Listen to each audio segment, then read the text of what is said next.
Now, who didn't enjoy climbing trees or discovering all things great and small when they were a child? Well, in Portsmouth, children are doing just that in a small nature reserve. Guided by the Wildlife Trust, they discover the hidden secrets of Milton Locks, and our reporter Nicole Ris had a look in their buckets to see what they had found. It almost seems like a secret hideout when you come to Milton Locks. In the past, there used to be a community of houseboats in this part of Portsmouth.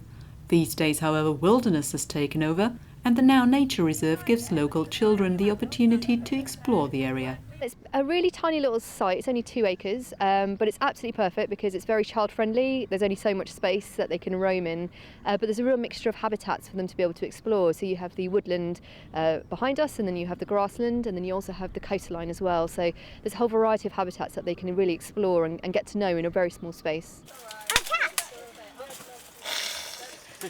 Well, we've got a variety of things for them to get stuck in with, and it's entirely up to them as to what they'd like to follow up with. But a bunch of sensory exploration tools, so things like bug pots, so they can capture things and have a look at them under a magnifying glass. Things that they can go and try and go on a hunt for, so looking for something fluffy, looking for something pointy, and other kind of tools and activities. Like we've got some weighing scales for them to try and figure out what kinds of things are heavier than others.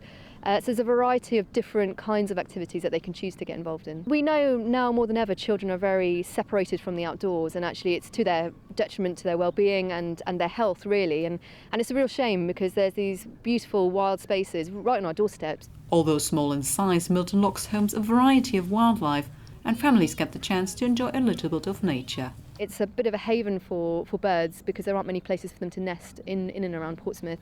We know we've had reports of birds like sparrowhawks feeding here and kestrels in the nearby area as well. But also out on the coastline, we've got waders, we've got brent geese, which travel all the way to Portsmouth from Siberia every year, which is an incredible thing to see.